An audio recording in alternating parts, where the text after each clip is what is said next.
Bem-vinda, bem-vindo novamente ao Mundão dos Fundos. E agora você vai entender aqui comigo que um fundo funciona em um formato de casca com várias subdivisões. Mas não é nada de absurdo e eu te garanto.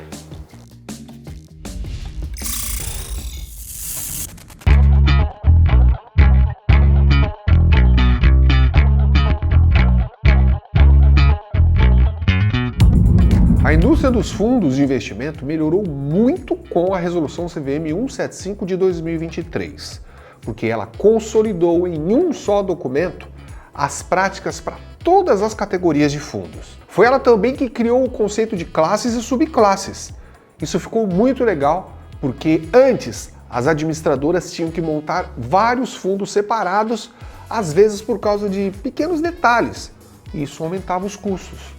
Agora um fundo pode ser montado e dentro desse fundo nós podemos ter várias classes de cotas, que seriam divisões dos ativos, das aplicações desse fundo.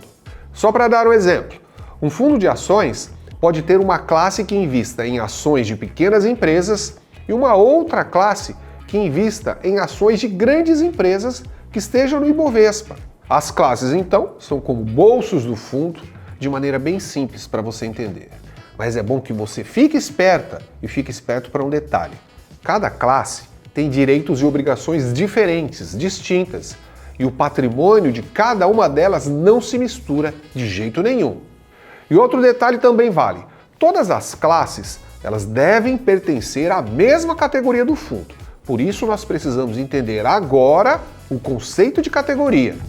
Todo fundo precisa fazer parte de alguma categoria, de acordo com a CVM.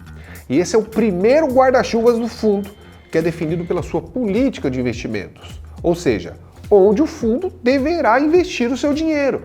E aí, minha amiga e meu amigo, as 6 principais categorias de fundo de investimento do nosso mercadão são, tcharam, os fundos de investimento financeiro, FIF, que são os mais conhecidos e acessíveis e você encontra principalmente nos grandes bancos. Temos também os fundos de investimento em direitos creditórios, também chamados de FDIC, que investem em valores a receber de empresas.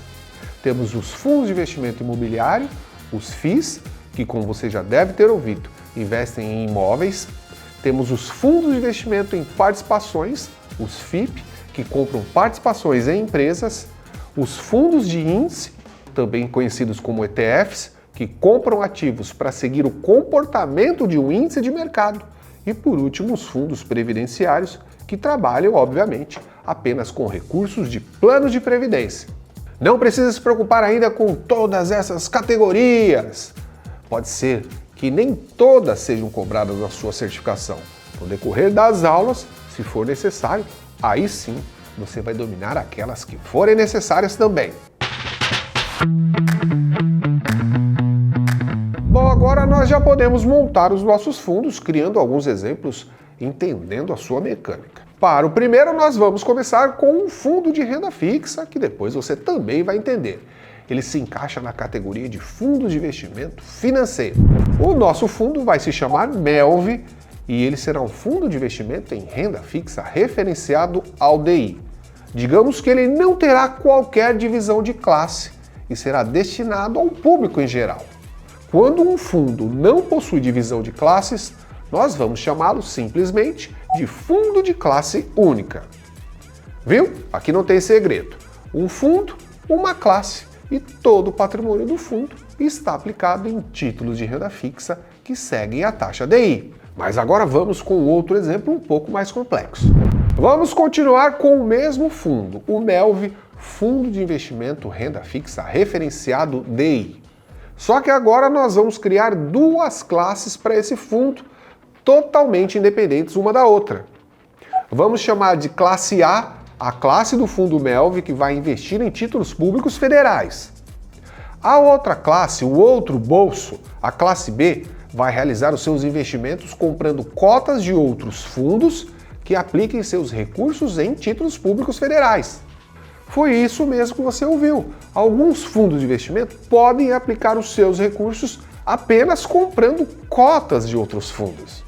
Nós chamamos as classes desses fundos de classe de investimento em cotas e elas devem aplicar no mínimo, atenção, 95% do seu patrimônio líquido em cotas de outras classes.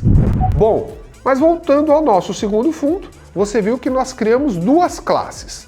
O que diferencia as classes são os seus ativos, ou seja, aquilo que o fundo compra para se valorizar no futuro, engordando o valor das cotas dos cotistas. Mas agora nós vamos inserir outra novidade. Nós vamos dividir a classe B em 3 subclasses. A subclasse de aporte 50, a subclasse taxa light e a subclasse resgate longo. Se as classes dos fundos são determinadas pelos seus ativos, as subclasses de cotas são criadas de acordo com as obrigações do fundo, que nós chamamos de passivos. As subclasses podem ser direcionadas, por exemplo, a diferentes públicos-alvo, como para investidores qualificados e profissionais, para diferentes prazos e condições de aplicação e resgate, ou ainda elas podem oferecer diferentes taxas de administração. Mesmo assim, caso a classe tenha subclasses, o valor da cota de cada subclasse também resulta da divisão do seu patrimônio líquido pelo número de cotas. E além disso, outro detalhe importante, hein? O patrimônio de cada classe deve ser separado das outras. E você não esquece disso. Perceba aí novamente que para a classe B nós criamos 3 subclasses, com a subdivisão baseada nos direitos e condições que serão dadas aos cotistas. A aporte 50 permite a aplicação a partir de R$ 50. Na subclasse taxa light, os cotistas terão acesso a uma taxa de administração mais em conta. Já para a subclasse resgate longo, o investidor vai ter maior vantagem se resgatar as suas cotas em prazos mais longos. E para fecharmos esta aula, aqueles lembretes que você precisa dominar. Primeiro, os patrimônios das classes não podem se misturar. Segundo, os patrimônios das subclasses também não podem se misturar. E terceiro, o tratamento tributário com o pagamento de imposto de renda e de IOF deve ser o mesmo para todas as classes e subclasses. Muita atenção para essa última observação que eu acabei de falar, hein? Como todas as classes e subclasses são partes de um fundo de renda fixa, como no meu exemplo, o pagamento de tributos por parte dos investidores tem que ser o de renda fixa para todas as cotas. Agora que você já sabe que o fundo obedece a uma categoria, pode ser dividido em classes de cotas de acordo com seus ativos e também pode ser subdividido em subclasses de cotas de acordo com os seus passivos, eu acho que nós construímos uma boa base para as próximas aulas. Porque eu quero que você domine o mundão dos fundos, seja por bem ou seja por mal. Por mal também não. Bom, eu acho que você entendeu, né? Eu sou o professor Alexandre Delamour e sigo com você até o final. Bons estudos e boas provas!